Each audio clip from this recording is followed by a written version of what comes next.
Several years ago, the letters Wwjd turned into this whole big thing. I don't know if anybody even remembers that, but like so many great ideas and truly inspirational, good things, a lot of people tried to make money off of it, and it kind of blew up and kind of died out. But the idea of Wwjd actually means, what would Jesus do? And that actually, I believe, that movement at least traced back to this book right here, In His Steps by Charles M. Shelton. It's been there a long time. It's a great novel, really intriguing.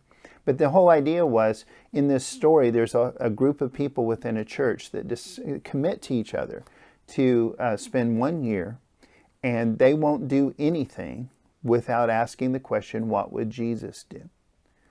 And that transforms everything for them. Some of them lose their jobs. Some of them get better jobs. Some of them, it just goes on, the details. But that first conversation where they're decided to do that, I'd like to read just a couple of lines from that passage. "I want to ask a question," said Rachel Winslow, her lovely eyes alive with excitement. "I'm in little doubt as to the source of our knowledge concerning what Jesus would do. Who is to decide for me just what he would do in my case? It's a different age. There are many perplexing questions in our civilization that are not mentioned in the teachings of Jesus. How am I going to tell what he would do?" "There is no way I know of," replied the pastor, "except as we study Jesus throughout the medium of the Holy Spirit. You remember what Christ said speaking to his disciples about the Holy Spirit. And he starts reading some of those things. Here's my brief encouragement to you based on this question and what it means to me, what I hope it means to you. It's not our job to judge other people if they're doing the things that we think Jesus would do if he were them.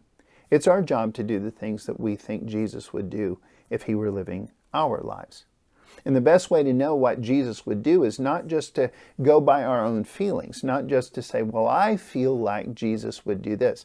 Who cares what you feel? Who cares what I feel? That's not a source of truth. Well, our feelings are weird. Our feelings are wrong most of the time. What you feel Jesus would do is not. The little clue in there, if you miss it, is this. Study the Gospels. Study what Jesus actually did, what Jesus actually said. Pray, spend time, let the Holy Spirit percolate in your heart. Get to know his voice. And then you just know the kind of stuff he does, the kind of stuff he doesn't do. And then when you get a feeling, when you feel like you are being led, you know when it's his voice. I encourage you to do that more than ever before. Pray for me as I try.